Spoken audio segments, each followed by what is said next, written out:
اور ایک جملہ اور میں آپ سے کہہ رہا ہوں بہت احتیاط کے ساتھ اور ذمہ داری کے ساتھ، یاد رکھنا مختار کسی کردار کا نام نہیں ہے، مختار سماج کی ضرورت کا نام ہے۔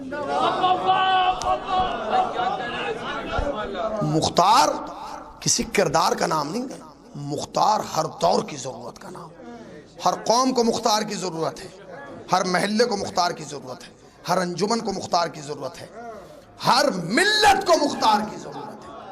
آپ کیا سمجھ رہے ہیں؟ اب تو ہمارے یہاں حالات یہ ہو گئے کہ ہم ہی لوگ جناب مختار کے خلاف بولنے لگے۔ وہ تو محمد حنفیہ کو امام مانتے تھے، وہ جانتے ہی نہیں تھے کہ امام سجاد امام ہے، اور وہ امام سجاد کی امامت کے قائل نہیں تھے۔ کیا مطلب؟ دنیا میں سب سے زیادہ احسان اگر کسی ملک کا ہے شیعوں پہ تو اس کا نام ہے ایران۔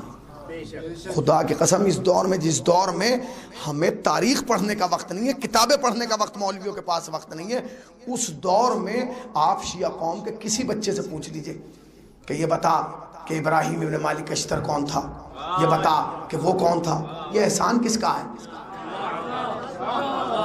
یہ کروڑوں روپے خرچ کر کے مختار ہی کیوں بنایا گیا؟ آئے آئے آئے آئے، یہ مختار اس لیے بنایا گیا تاکہ قوم میں بہادر پیدا ہو، بزدل پیدا نہ ہو۔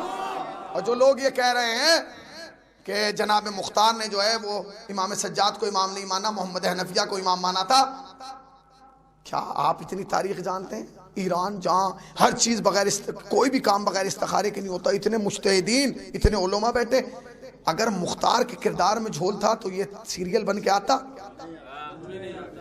یہ مختار کی مخالفت نہیں ہے، یہ ایران کی مخالفت ہے۔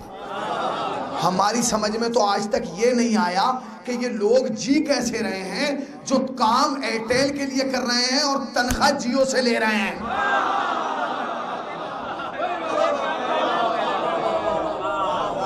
اب میں ایک جملہ اور کہہ دوں آہستہ سے، پھر سنیے اب آپ، اور اس جملے کو سیٹ کرتے چلے جائیے گا جہاں تک۔ بھائی صاحب خطرہ اس سے کبھی نہیں ہوا جو چوڑے روڈ پہ چوڑا مال بنا کے بیٹھا ہے۔ ہاں پھر سنیے، خطرہ اس سے کبھی نہیں ہوا جو چوڑے روڈ پر بڑی دکان بنا کے بیٹھا ہے، خطرہ ہمیشہ اس سے ہوا ہے جس نے پتلی گلی میں بڑی دکان بنا دی ہے۔ کیونکہ سوال یہ پیدا ہوتا ہے کہ تو نے کیوں بنائی؟ یاد رکھیے گا، اگر کوئی افہیم بیچتا ہوا مل جائے تو اسے بعد میں گرفتار کیجیے گا، کوئی عقیدے خراب کرتا ہوا ملے تو اسے پہلے گرفتار کیجیے گا۔ کیوں؟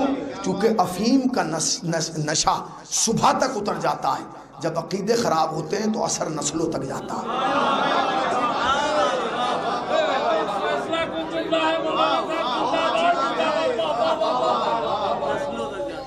جتنے لوگ جناب مختار کے خلاف بول رہے ہیں، اگر مختار امام کی امامت کے قائل نہیں تھے تو پھر سر وہاں کیوں بھیجے جا رہے تھے؟ اور ہر دفعہ امام یہ پوچھتے تھے کہ یہ پوچھنا مختار سے کیا حرملہ نہیں ملا؟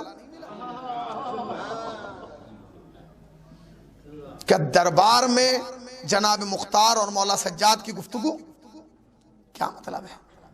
اس کا مطلب یہ ہے کہ کچھ لوگ ہیں جو لباس ہمارا پہنے کام دشمن کا کر رہے ہیں۔ ایک جملہ کہنا چاہتا ہوں جوانوں، یاد رکھنا، دنیا نے اربوں خربوں ڈالر خرچ کیے ہیں اس فرش اعضا کو سمیٹنے پہ، سمیٹ نہیں پائی، اور جب وہ سمیٹ نہیں پائی تو اس نے نیا کام کیا۔